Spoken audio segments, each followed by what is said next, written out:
We arrive on scene and we verify that the first responders have taken care of the initial concerns. They have isolated the area.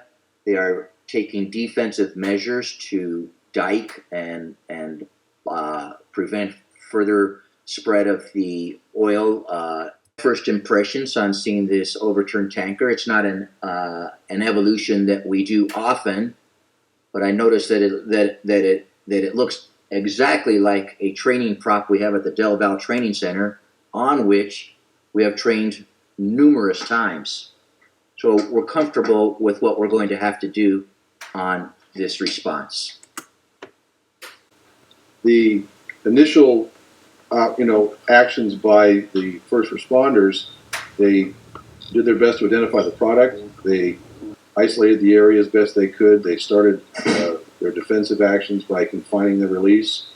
And I think overall the initial report was very clear. We knew what we had coming in. They did a good job on that. The product was crude petroleum oil, not gasoline or a high vapor pressure liquid. We saw small leaks, and one leak had been partially patched already by sort of a pressure patch made with rags by the driver operator of the vehicle. He had crammed some rags and material in between the street into the area where the tank had been compromised there. There was still an active leak. It wasn't a real large leak. It was probably leaking less than a gallon a minute, but we were concerned that the leak would continue. Continuing to do monitoring for any combustible vapors. We had we had a protector line in place, and we were just trying to take initial steps to make a patch that would slow the leak down at this point. It was one of our priorities to try and do that. And in the meantime, we were going to take the actions to make the necessary next steps as we realized that we were going to have to unload the tanker by means of the Stinger operation. Initially, it was my responsibility to take atmospheric monitoring of the area around the crash site. We were trying to determine if we had flammable vapors that might pose a potential risk for flashover for the remaining product, which was around 3,500 gallons still in the tank, and the product that was out on the ground. Initially, the readings were very low. The time of day, the weather conditions, and the product itself, we weren't that concerned about flammable vapors, but it's still important to analyze the atmosphere to find out if you do have that kind of potential, because when you put people into the exclusion zone and they're operating in that area, you have to make sure you have all your safety components in place. I don't know, it seemed as though they spent a good 15 or 20 minutes trying to deal with it, and they weren't having any luck because of the type of damage that occurred was a very narrow slit, and they weren't able to get anything to actually stop the leak. So I think they ended up doing something similar to what the driver had accomplished by stuffing some rags in there to put like a pressure bandage on the side of the tank to slow down the leak. So we never were 100% successful. The product did continue to leak. We were able to slow it down some. It was going on simultaneously while the men were making that stop, or attempting to make that stop. We were working on getting in place everything that we would need it to do the pump off or Stinger operation. This includes dispatching the receiving vehicle, making sure that the cleanup companies were going to be arriving, making sure that representatives were coming from the petroleum company, which was the operator of the vehicle. We were concerned that as the liquid level fell, either it could kick out one way or the other. So yeah, we had it cribbed on the far side, and on this side we had it kind of like chalked so that the bottom wouldn't kick in our direction.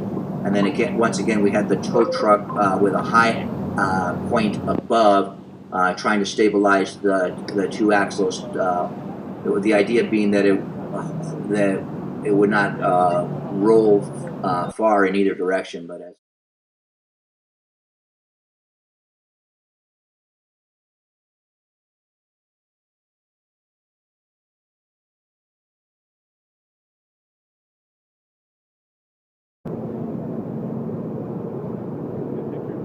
Yeah, I got good video.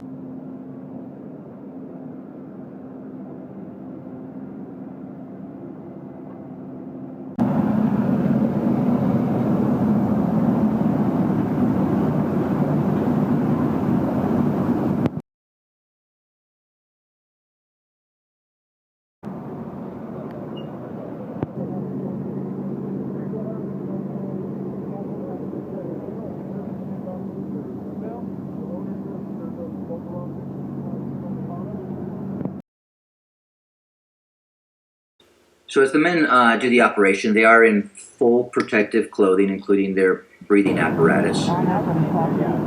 This being somewhat of a flammability hazard, we are continuing to monitor, and the men are in full turnouts, firefighters turnouts. Because we were monitoring and not getting any sign of flammability, any flammable vapors, and because the ambient temperature was cool and we did not expect to get any flammable vapors, we took an additional measure to protect the turnouts themselves and the breathing apparatuses from any splash from the dirty, crude petroleum oil. So what we did was provide the flammability protection in full turnouts, and we put a Cernex oversuit over them in case there was any splash hazard to protect the turnouts from any penetration of the dirty oil, or to keep any oil from soaking into the turnouts or contaminating the breathing apparatus. So we elected to proceed in that manner. Here we see that one of the firemen has climbed up the ladder from the rear, and he's using the air drill, has climbed onto the tractor, and the second fireman is working off the ladder, and he is lubricating the saw with water as it cuts through the aluminum. And we see the reason that the two ladders were in place. And here we see continuous air monitoring continuing to go on.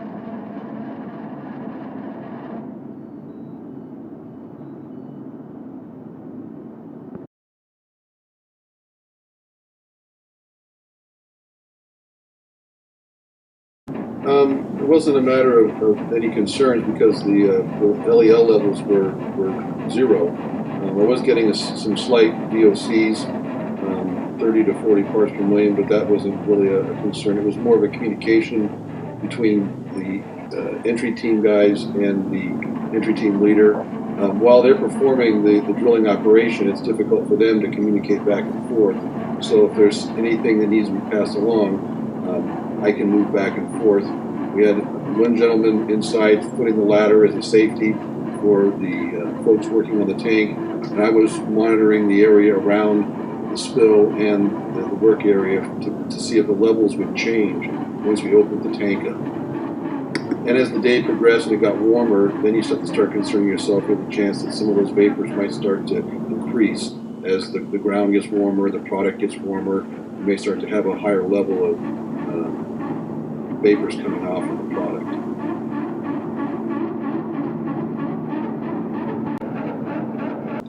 It looks like they have completed the drilling operation. They have taken the pipe, which is the stinger pipe, which is grounded as well, or bonded as well, and they are inserting the pipe into the hole to be able to remove the product. In this case, the receiving vehicle did not have the capability for vapor recovery, in which case, if it did have, we would have put the vapor recovery fitting into the tank. But this being a low vapor producing product, vapor recovery was not a major concern for us.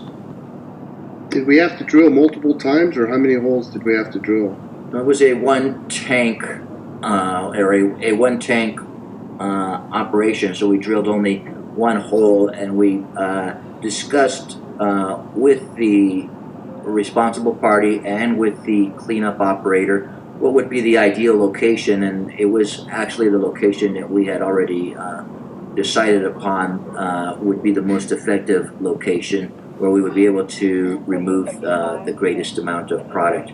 And once the hose has been dropped in, we go ahead and make the connections with the pump-off hose to that stinger pipe.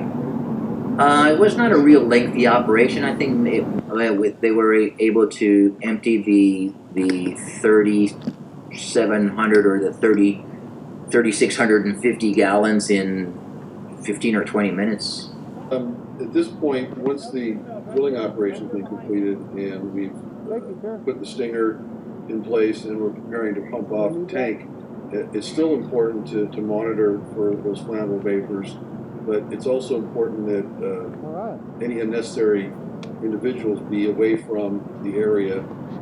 That's why the entry team exited the area, and as long as there are people inside of that exclusion zone, we need to be monitoring those vapors.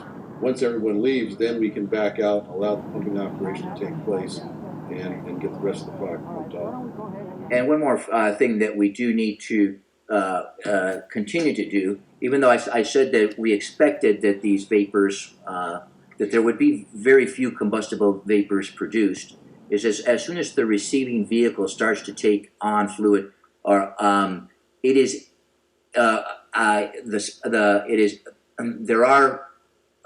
there is air being ejected from that vehicle in that process, and we want to make sure that where that exhaust is, where that the air is being exhausted, that there is not flammable vapors being produced at that point.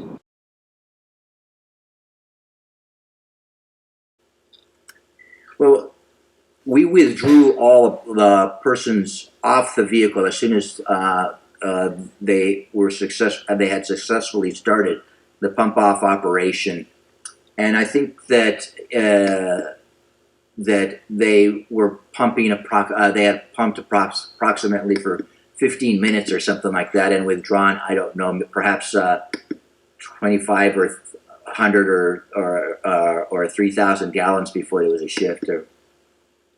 That would be my estimate.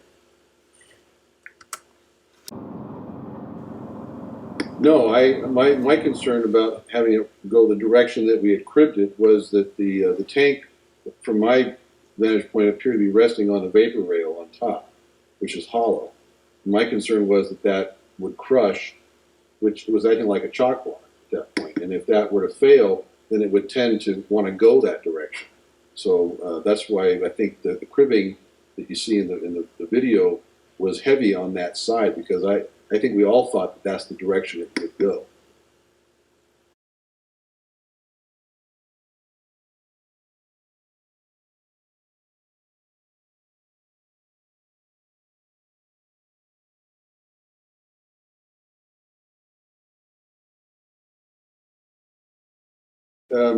The initial pump-off operation removed the majority of the product that was in the tank, but the truck still has to be uprighted and moved away. There's still some residual product inside, so to keep that from leaking out through the hole we've just created, we placed a plug in place. You can see that the entry team's doing that right now, and prior to them, the tow truck operator bringing it back up on its wheels, that plug was in place, tightened up, and sealed properly so that when it was uprighted, they could pump off the remainder of the material that's still in the truck before it was hauled away.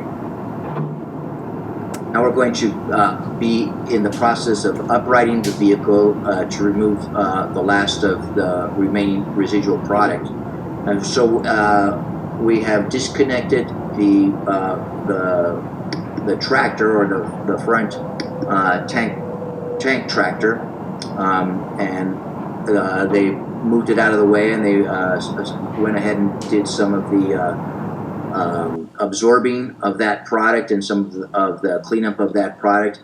And in the meantime, we're getting ready to, the tow truck driver is getting ready to upright the trailer, and then we will be removing the few remaining barrels of oil through the normal means of unloading them through the bottom discharge. Cleanup company arrived on scene.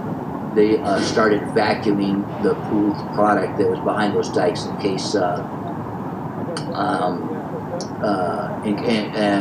to prevent, in case the dike failed or anything like that, that they would have a head start on getting it cleaned up. The other consideration was that we wanted to make sure that we had enough area diked in case there was some sort of catastrophic failure of the whole tank and we lost the whole contents, that we would had thought at least about how much containment we would need. I think the overall incident went relatively well. I think the first responders did a good job initially. The initial isolation of the area was important, using the local law enforcement agencies to isolate the area off, but it's as important, if not more so, that we establish zones within that isolated area, not only to protect civilians and keep people from going into the contaminated area, but also to make it clear to first responders what areas they need to be protected in, so we don't have people wandering around in the area without respiratory protection or the proper skin protection when we're dealing with a product. So it helps us, and it also accomplishes the goal of keeping the contaminated area isolated when we're operating.